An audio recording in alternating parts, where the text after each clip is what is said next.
Afternoon class 10 students. आज हम लोग आपका बायोलॉजी का नेक्स्ट टॉपिक पढ़ने जा रहे हैं, that is control and coordination in human beings में। ठीक है, तो हमने पिछले लास्ट लेक्चर में हमने पढ़ा था control and coordination in plants. हमने देखा था कि प्लांट में कंट्रोल एंड कोऑर्डिनेशन का मेन काम कौन कर रहे थे, प्लांट हार्मोन्स या फिर फाइटो हार्मोन्स। वो कैसे प्लांट की मूवमेंट को, प्लांट के कोऑर्डिनेशन को रेगुलेट करते हैं, उनके रेगुलेशन में कैसे हेल्प करते हैं। हमने अलग अलग फाइटो हार्मोन्स के बारे में पढ़ा था, ऑक्सिन के बारे में, जिबरेलिन के बारे में, साइटोकाइनिन के बारे में, जो कि क्या थे, ग्रोथ प्रमोटिंग हार्मोन्स थे। दो हार्मोन्स हमने पढ़े थे जो ग्रोथ इनिबिटिंग हार्मोन्स थे या ग्रोथ इनिबिटरी हार्मोन्स थे, जिनका नाम था इथाइलिन एंड एब्सिसिक एसिड। आज हम लोग बात करेंगे control and coordination in humans. Sorry, कि ह्यूमंस में कंट्रोल एंड कोऑर्डिनेशन का जो काम है मेनली वो कौन करता है और वो कैसे परफॉर्म होता है अपनी बॉडी में।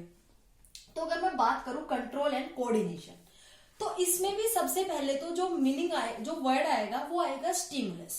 यू नो वेरी वेल कि व्हाट इज स्टिमुलस। स्टिमुलस क्या होता है, कोई भी किसी भी चीज को हम महसूस कर रहे हैं, फील कर रहे हैं, टच करके या फिर स्मेल करके या फिर देख के, वो सब क्या है, अपना stimulus.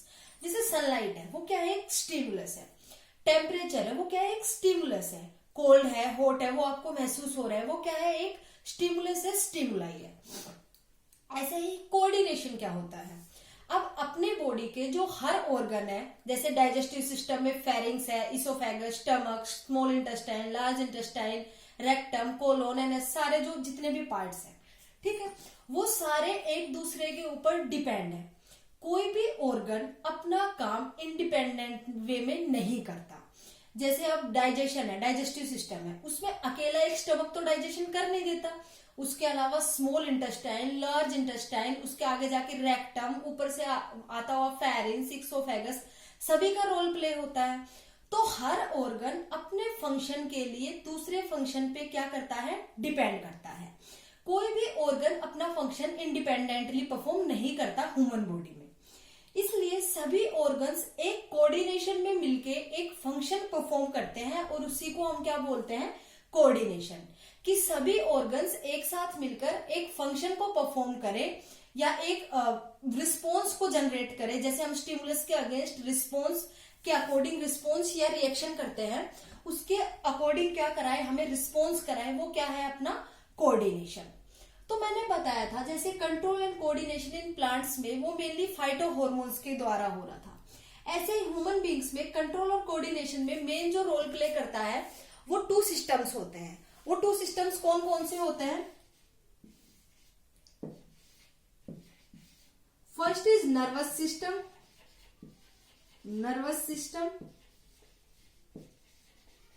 And the second is hormonal system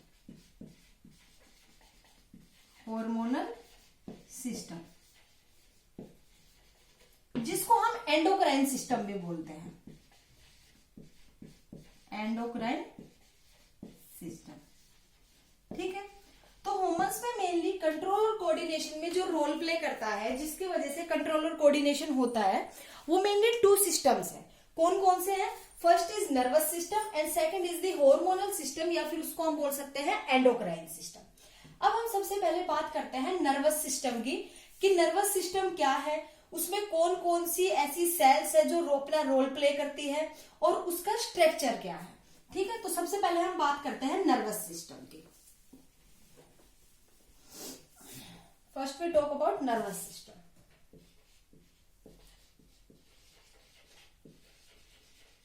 nervous system, अगर मैं बात करूं नर्वस सिस्टम की, तो नर्वस सिस्टम क्या है, बहुत सारे नर्व सेल्स या फिर न्यूरॉन्स से मिलकर बना होता है। अब मैं बात करूं नर्वस सिस्टम की, तो जैसे मैंने आपको एक्सक्रीटरी सिस्टम में बताया था कि नेफ्रॉन्स क्या होती है, किडनी की स्ट्रक्चरल एंड फंक्शनल यूनिट होती है, जो कि किसमें हेल्प करती है, मेनली फिल्ट्रेशन में हेल्प करती है। ऐसे ही नर्वस सिस्टम की भी स्ट्रक्चरल एंड फंक्शनल यूनिट्स होती है, जिनको हम क्या बोलते हैं, न्यूरॉन्स। क्या बोलते हैं हम, neurons. Structural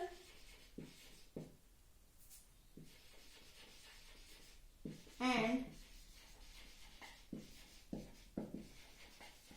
functional units of nervous system, जिसको हम क्या बोलते हैं, न्यूरॉन्स, या फिर न्यूरॉन्स की बजाय हम इनको बोल सकते हैं nerve cells, nerve cells.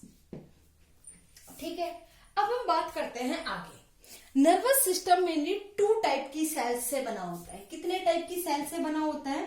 Nervous system mainly 2 type की सेल से बना होता है। ठीक है, फर्स्ट इज न्यूरॉन्स, जो कि मैंने आपको ऊपर बताया है, जिसको हम नर्व सेल्स भी बोलते हैं, नर्व सेल्स भी बोलते हैं। And second is neuroglia, neuroglia. अब हम बात करते हैं न्यूरॉन्स की और न्यूरोग्लिया की।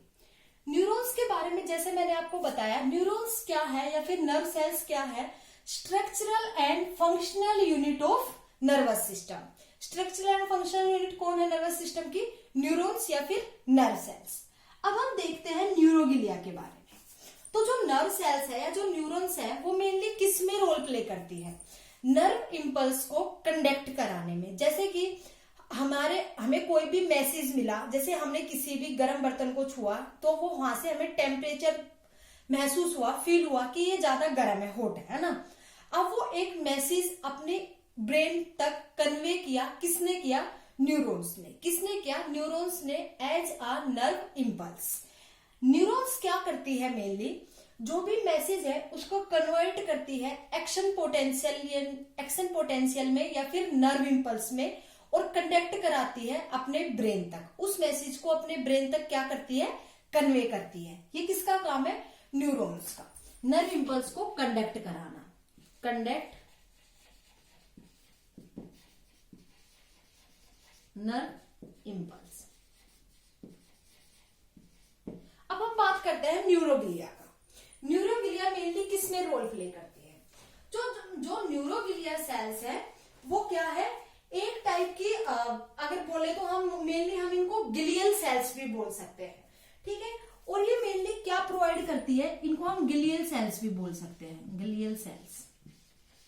ठीक है, इनका मेनली किसमें रोल होता है? ये मेनली न्यूरॉन्स को support, nourish and protect the neurons. ये मेनली क्या करती है? जो न्यूरोग्लिया सेल्स है या फिर जो ग्लियल सेल्स है, उनका मेनली क्या फंक्शन होता है? जो न्यूरॉन्स है ये तो अब नर्व इंपल्स को कंडक्ट करती है, लेकिन न्यूरोग्लिया सेल्स किसी भी टाइप के नर्व इंपल्स को कंडक्ट नहीं करती। इनका मेनली रोल किसमें होता है? ये सिर्फ इन न्यूरॉन्स को सपोर्ट करती है, उनको नरिशमेंट प्रोवाइड कराती है और उनको प्रोटेक्शन में हेल्प करती है। क्या करती है? न्यूरॉन्स को मेनली उनके प्रोटेक्शन में हेल्प करती है, उनको सपोर्ट कराती है और उनको नरिशमेंट प्रोवाइड करती है। ये किसका काम है? न्यूरोग्लियल सेल्स का। ये हमने पढ़ा नर्वस सिस्टम का कुछ बेसिक। अब हम पढ़ेंगे न्यूरॉन के स्ट्रक्चर के बारे में। किसके स्ट्रक्चर के बारे में पढ़ेंगे? न्यूरॉन के स्ट्रक्चर के बारे में। ठीक है, अब हम बात करते हैं न्यूरॉन के स्ट्रक्चर के बारे में।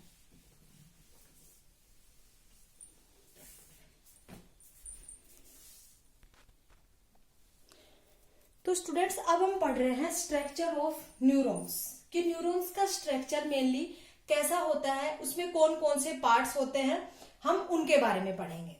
ठीक है, तो सबसे पहले मैंने जो डायग्राम बनाया है वो किसका डायग्राम है? एक न्यूरॉन का। किसका डायग्राम है? एक न्यूरॉन का। अब हम बात करें न्यूरॉन के डायग्राम के बारे में, इसका कैसा शेप होता है, इन सब के बारे में अगर हम बात करें तो आपको दिखाई दे रहा होगा यहाँ पे एक स्टार शेप्ड बॉडी बनी हुई है।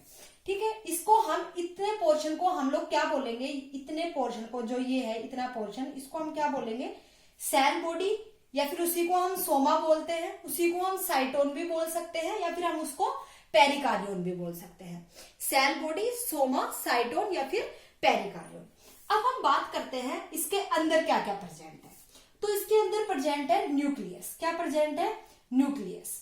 और इसके अंदर कुछ जैसे अदर टाइप के कुछ ऑर्गेनिल्स पाए जाते हैं, कुछ सेल ऑर्गेनिल्स पाए जाते हैं, जैसे लाइसोसोम,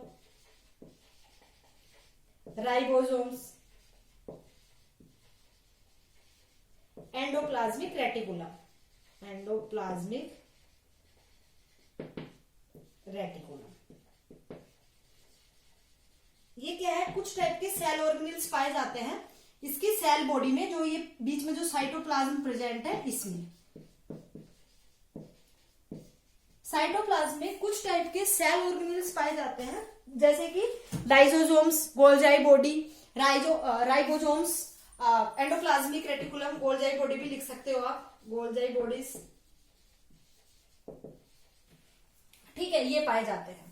तो इसमें जो एंडोप्लाज्मिक रेटिकुलम है उसको एक स्पेसिफिक नाम दिया गया है, उसको एक पर्टिकुलर नाम दिया गया है, और उनको मेनली क्या नाम दिया गया है, नीजल्स ग्रैन्यूल्स। क्या नाम दिया गया है, नीजल्स ग्रैन्यूल्स। जो साइटोन में या सोमा बॉडी में, सेल बॉडी में जो साइटोप्लाज्म है उसमें कुछ सेल ऑर्गेनेल्स क्या रहते हैं, प्रेजेंट रहते हैं।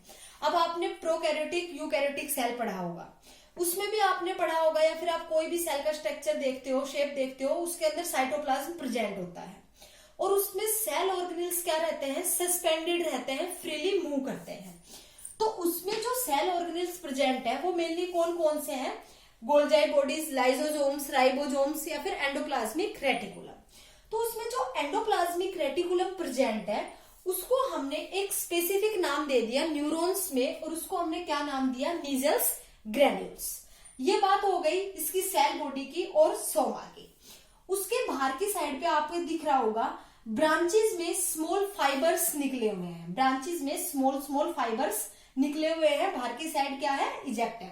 तो उसको हम क्या बोलेंगे, डेंड्राइट्स। उसको हम क्या बोलेंगे, डेंड्राइट्स, ठीक है। उसके बाद अगर हम आगे मूव करें तो आपको एक बहुत बड़ा फाइबर लाइक स्ट्रक्चर दिख रहा होगा, एक लॉन्ग फाइबर, सिलेंड्रिकल फाइबर दिख रहा होगा, उसको क्या नाम देंगे हम, एक्सोन। क्या नाम देंगे हम, एक्सोन।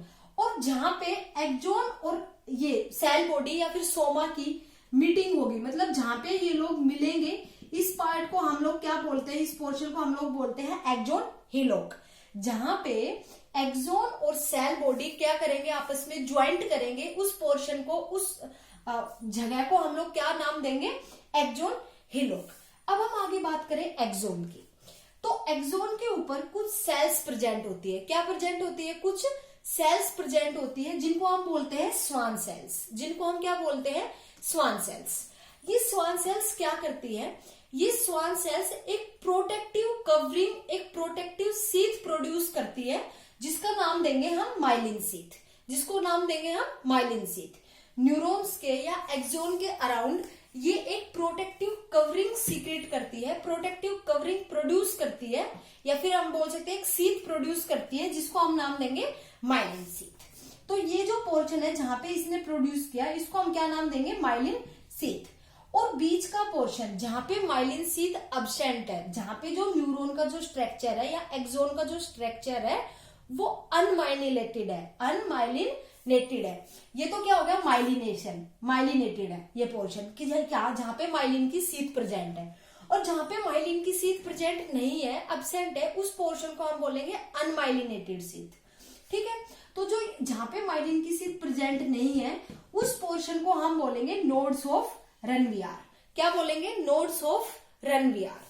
अब उसके आगे अगर हम मूव करें तो जो एक्सोन है वो एक स्मॉल स्मॉल काफी ब्रांचेस में क्या हो गया, कन्वर्ट हो गया, ठीक है, ब्रांचेस में डिवाइड हो गया, और उनको हम लोग क्या टर्म देंगे, एक्सोन टर्मिनल, क्योंकि एक्सोन का कौन सा पोर्शन है, वो टर्मिनल पोर्शन है, पोस्टीरियर पोर्शन है, टर्मिनल पोर्शन है, तो हमने उसको नाम दिया एक्सोन टर्मिनल। अब एक्सोन टर्मिनल के ऊपर कुछ बल्ब लाइक स्ट्रक्चर फॉर्म होती है, जिनको हम नाम देंगे साइनेप्टिक नोड। क्या नाम देंगे, जिनको हम साइनेप्टिक नोड। ये हमने स्ट्रक्चर देखा एक सिंगल न्यूरॉन का। तो न्यूरॉन की अगर हम बात करें न्यूरॉन्स की, तो न्यूरॉन्स में मेनली कौन कौन से पार्ट प्रेजेंट है, मेनली 3 टाइप के पार्ट से मिलकर न्यूरॉन्स बने होते हैं। कितने टाइप के पार्ट से, 3 टाइप के पार्ट से। फर्स्ट इज डेंड्राइट्स, ठीक है, second is cell body, third is the axon. तो 3 टाइप के या फिर 3 पार्ट से मिलके मेनली न्यूरॉन्स बने होते हैं। पहला है डेंड्राइट्स, सेकंड है सेल बॉडी जिसको हम सोमा बोलते हैं, साइटोन या पेरिकार्डियन, थर्ड इज द एक्सोन। ये हमने बात की न्यूरॉन के स्ट्रक्चर की। अब हम बात करते हैं थोड़ी इसकी शेप के बारे में या फिर इसके फंक्शंस के बारे में। अब आपको पता होगा हर सेल में कुछ लिक्विड कुछ फ्लूइड लाइक सब्सटेंस प्रेजेंट होता है जिसको हमने टर्म दी साइटोप्लाज्म। तो ये न्यूरॉन्स में प्रेजेंट है। तो न्यूरॉन में ऑल ओवर द न्यूरॉन में जो फ्लूइड लाइक स्ट्रक्चर या फिर जो साइटोप्लाज्म यहाँ पे जो प्रेजेंट होगा उसको हम टर्म देंगे न्यूरोप्लाज्म। क्या टर्म देंगे हम? न्यूरोप्लाज्म। ठीक है, क्या टर्म देंगे हम? न्यूरोप्लाज्म। ऐसे ही हर सेल के आउटसाइड पे एक कवरिंग होती है जिसको हम नाम देते हैं सेल मेम्ब्रेन। जिसको हम क्या टर्म देते हैं? Cell membrane. इसलिए न्यूरॉन्स के भी सराउंडिंग में एक कवरिंग होती है जिसको हम टर्म देते हैं न्यूरोलेमा। क्या टर्म देते हैं? न्यूरोलेमा। न्यूरोलेमा एक कवरिंग प्रेजेंट होती है न्यूरॉन्स के चारों तरफ जो उसको मेनली क्या करके रखती है? प्रोटेक्ट करके रखती है। क्योंकि सेल मेम्ब्रेन का काम क्या है? सेल को प्रोटेक्ट करना मेनली। तो वो भी क्या करके रखती है? एक टाइप से सेल न्यूरॉन्स को प्रोटेक्शन में हेल्प करती है। और किसकी कवरिंग होती है चारों तरफ? न्यूरोलेमा। जो साइटोप्लाज्म प्रेजेंट होता है ऑल ओवर द न्यूरॉन्स उसको हमने टर्म दिया न्यूरोप्लाज्म। और जो आउटर साइड पे जो जस्ट लाइक सेल मेम्ब्रेन एक कवरिंग प्रेजेंट होती है न्यूरॉन्स के बाहर उसको हमने टर्म दिया न्यूरोलेमा। अब हम बात करें अगर हर एक इसके पार्ट की, तो अगर हम सबसे पहले बात करें इसके सेल बॉडी की या फिर सोमा की, तो अगर हम सेल बॉडी की बात करें तो सेल बॉडी मेनली कैसी दिखती है, उसमें क्या क्या प्रेजेंट है, हमें उसके बारे में बताना है। ठीक है, तो अगर हम बात करें सबसे पहले सेल बॉडी की, किसकी बात करें हम? सबसे पहले सेल बॉडी की। तो सेल बॉडी में मेनली आपको क्या दिख रहा है? सबसे पहले किसकी एक इरेगुलर स्ट्रक्चर है। कैसी स्ट्रक्चर है? एक इरेगुलर स्ट्रक्चर है। मतलब कोई स्ट्रक्चर नहीं है, एक स्टार शेप्ड स्ट्रक्चर है। कैसी स्ट्रक्चर है? इरेगुलर स्ट्रक्चर है या फिर स्टार शेप्ड स्ट्रक्चर है। अब मैं इसके बारे में कहां पे लिखूं? जैसे कि चलो मैं आपको थोड़ी बताती हूँ। सेल बॉडी की जो स्ट्रक्चर है वो मेनली कैसी है? हम सबसे पहले बात कर रहे हैं सेल बॉडी के बारे में। ठीक है, तो सेल बॉडी की जो स्ट्रक्चर है वो मेनली कैसी है? इरेगुलर स्ट्रक्चर है। ठीक है, या फिर स्टार शेप्ड स्ट्रक्चर है।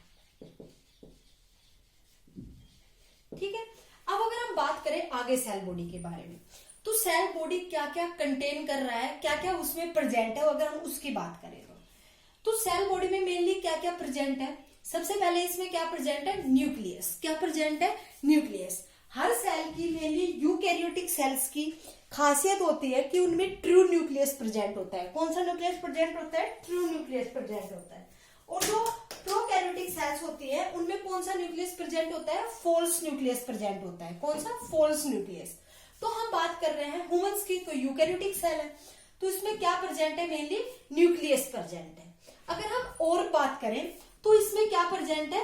सेल ऑर्गेनेल्स प्रेजेंट है। क्या प्रेजेंट है? सेल ऑर्गेनेल्स प्रेजेंट है। कौन कौन सी सेल ऑर्गेनेल्स? जैसे कि मैंने आपको बताई थी, lysosomes, ribosomes, Golgi body, endoplasmic reticulum. और इसमें स्पेशल टाइप के एंडोप्लाज्मिक रेटिकुलम पाए जाते हैं जिनको हमने क्या टर्म दी? Nissl's granules. क्या टर्म दी हमने? Nissl's granules. ये हमने किसके बारे में बात की? सेल बॉडी के बारे में। अगर हम उसके आगे बात करें कि सेल बॉडी से बाहर की साइड में ब्रांचेस लाइक स्ट्रक्चर, फाइबर की ब्रांचेस, स्मॉल फाइबर्स की ब्रांचेस लाइक स्ट्रक्चर्स क्या हुई रहती है? बाहर इरेक्ट हुई रहती है, बाहर की साइड क्या निकली हुई रहती है। ठीक है, तो उनको हम क्या टर्म देते हैं? डेंड्राइट्स। उनको हम क्या बोलते हैं? डेंड्राइट्स। ये हम किसकी बात कर रहे हैं? सेल बॉडी के बारे में बात कर रहे हैं। और अगर हम बात करें जो सेल बॉडी में जो साइटोप्लाज्म है वो और क्या क्या मेनली कंटेन करके रखता है, तो मेनली ये कंटेन करके रखता है, जैसे मैंने आपको बताया, राइबोसोम्स, गोल्जाई बॉडी, लाइसोसोम्स, या फिर उसके अलावा न्यूरोफिब्रिल्स भी कंडक्ट करके रखता है। क्या और मेनली किसको रखता है? ये न्यूरोफिब्रिल्स को भी अपने अंदर कंटेन करके रखता है साइटोप्लाज्म। ठीक है, ये हम पढ़ रहे हैं सेल बॉडी के बारे में। अब सेल बॉडी के जैसे लाइसोसोम्स है, राइबोसोम्स है, एंडोप्लाज्मिक रेटिकुलम है, उसके अलावा न्यूरोफिब्रिल्स है, नीजल्स ग्रैन्यूल्स है जो कि एक स्पेशल टाइप के एंडोप्लाज्मिक रेटिकुलम है जो कि मेनली न्यूरॉन्स में पाए जाते हैं। ऐसे ही क्या होता है कि जो राइबोसोम्स है उनका काम क्या होता है? मेनली किनका काम बता रही हूं मैं आपको? मेनली राइबोसोम्स का, जो इसके साइटोप्लाज्म में प्रेजेंट है। साइटोन की बात कर रही हूं मैं सबसे पहले। राइबोसोम्स का मेन काम होता है प्रोटीन की सिंथेसिस करना, प्रोटीन सिंथेसिस। प्रोटीन की सिंथेसिस में या फिर प्रोटीन सिंथेसिस में मेनली कौन रोल प्ले करते हैं? राइबोसोम्स। राइबोसोम्स का काम किसमें होता है? प्रोटीन सिंथेसिस में होता है। ठीक है, तो साइटोन जो इसका पार्ट है, सेल बॉडी जो इसका पार्ट है, इसमें राइबोसोम्स का मेन फंक्शन क्या होता है? प्रोटीन की सिंथेसिस कराना। क्या कराना? प्रोटीन की सिंथेसिस कराना। और अगर मैं सेल ऑर्गेनेल की बात करूं तो माइटोकॉन्ड्रिया। माइटोकॉन्ड्रिया को हम लोग बोलते हैं power house of cell, mitochondria.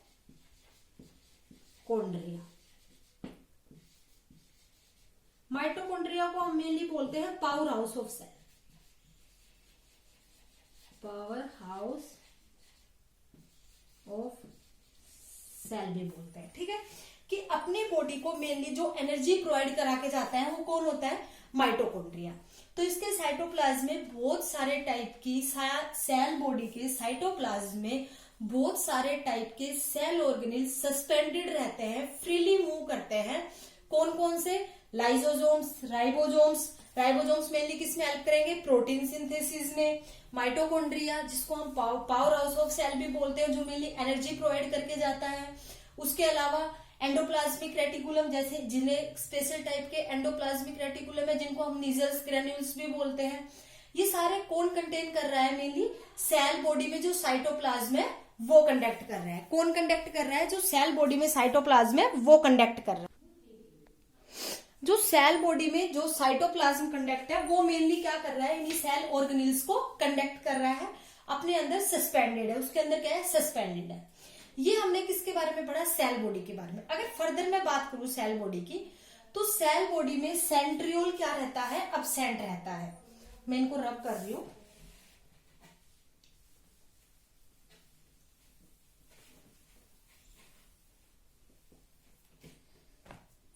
Cell body में क्या रहता है? सेंट्रियोल अब्सेंट रहता है। क्या रहता है? सेंट्रियोल अब्सेंट होता है। ठीक है, सेंट्रियोल अब्सेंट है तो मतलब क्या है? इसमें सेल डिवीजन भी नहीं होती, नो सेल डिवीजन। न्यूरॉन्स कभी भी डिवाइड नहीं करती। क्या नहीं करती? न्यूरॉन्स कभी भी डिवाइड नहीं करती। क्यों? क्योंकि इनकी जो सेल बॉडी है, सोमा है, इनमें क्या रहता है? सेंट्रियोल अब्सेंट रहता है। क्या रहता है? सेंट्रियोल अब्सेंट रहता है। और सेंट्रियोल सबसे ज्यादा मेजर रोल प्ले करता है किसमें? सेल डिवीजन में। तो जब सेंट्रियोल ही अब्सेंट है तो सेल डिवीजन तो नहीं होगा। तो सेल डिवीजन क्या रहती है? इसके सोमा में या सेल बॉडी में क्या रहती है? अब्सेंट होती है। सेल डिवीजन अकर नहीं होती यहाँ पे। न्यूरॉन्स क्या है? अपनी बॉडी की लार्जेस्ट सेल मानी जाती है। अपनी बॉडी की लार्जेस्ट सेल कौन मानी जाती है? न्यूरॉन्स। और अपनी बॉडी का अगर हम बात करें लार्जेस्ट ऑर्गन क्या है अपनी बॉडी में, तो क्या आएगा? स्किन। क्या आएगा?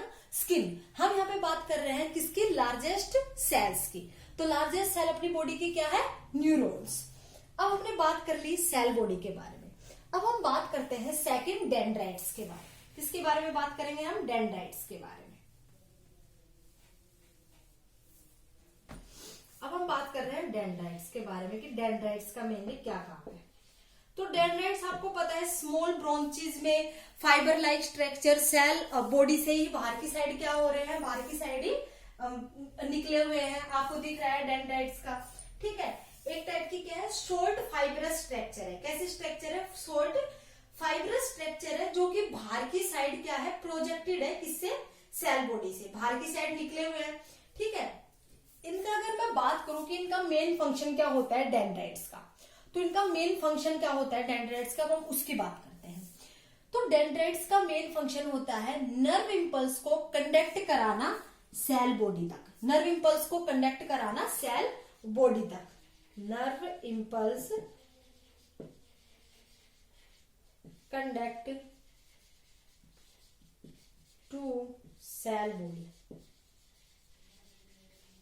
सेल बॉडी तक नर्व इंपल्स को क्या कराना? कंडक्ट कराना। ये किसका काम होता है? डेंड्राइट्स का। किसका काम होता है? डेंड्राइट्स का। अभी नर्व इंपल्स को कंडक्ट कैसे कराता है हम उसकी बात करते हैं।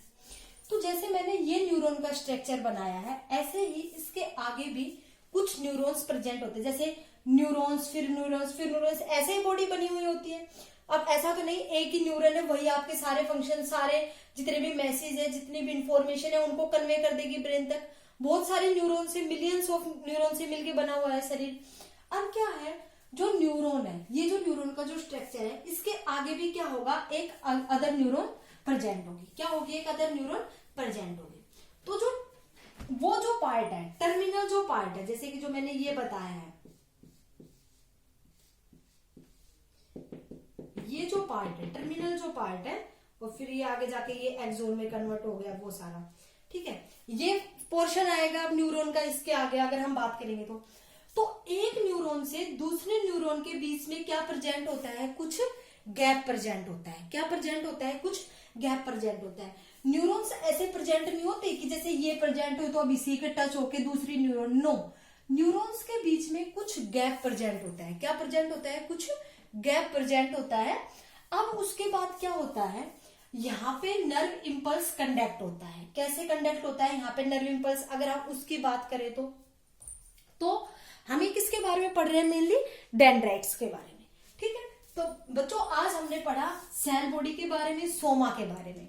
अब हम नेक्स्ट वीडियो लेक्चर में पढ़ेंगे कि यहाँ पे जो नर्व इंपल्स कंडक्ट हुआ है वो कैसे हुआ है, और फिर डेंड्राइट्स ने उसको सेल बॉडी तक कैसे ट्रांसफर किया है। आज के लिए बच्चों इतना ही, थैंक यू।